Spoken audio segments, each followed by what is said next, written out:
साथियों, मिट्टी या ये भूमि हमारे लिए पंच तत्वों में से एक है। हम माटी को गर्व के साथ अपने माथे से लगाते हैं। इसी में गिरते हुए, खेलते हुए हम बड़े होते हैं। माटी के सम्मान में कोई कमी नहीं है। माटी की अहमियत को समझने में कोई कमी नहीं है।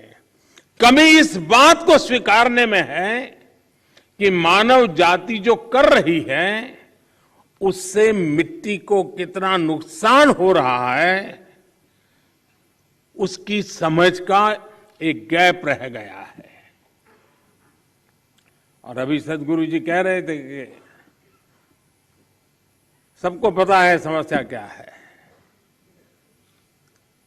हम लोग जब छोटे थे तो सिलेबस में, किताब में, एक पाठ्यक्रम के में एक पाठ पढ़ाया जाता था। गुजराती में मैंने पढ़ा है, बाकियों ने अपनी भाषा में पढ़ा हो शायद।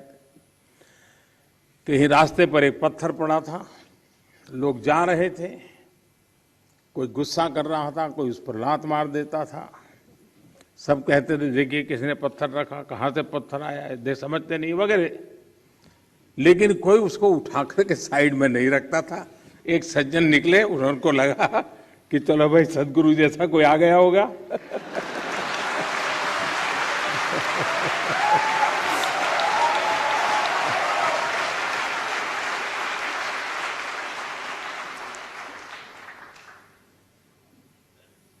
हमारे यहां युधिष्ठिर और दुर्योधन के भेद की जब चर्चा होती है तो दुर्योधन के विषय में जब कहा जाता है तो यही कहता है कि जाना भी धर्म न च में प्रवृत्ति।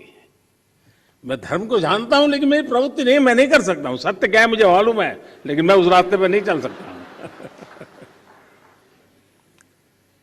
तो समाज में जब ऐसी प्रवृत्ति बढ़ जाती है तो ऐसा संकट आता है तो एक सामूहिक अभियान से समस्याओं के समाधान के लिए रास्ते खोजने होते हैं।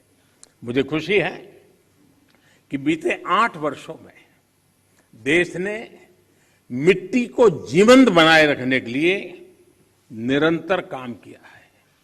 मिट्टी को बचाने के लिए हमने 5 प्रमुख बातों पर फोकस किया है।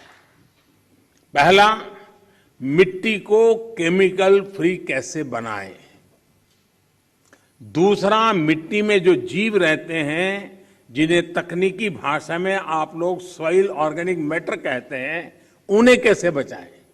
और तीसरा, मिट्टी की नमी को कैसे बनाए रखें, उस तक जल की उपलब्धता कैसे बढ़ाएं। चौथा, भूजल कम होने की वजह से मिट्टी को जो नुकसान हो रहा है उसे कैसे दूर करें।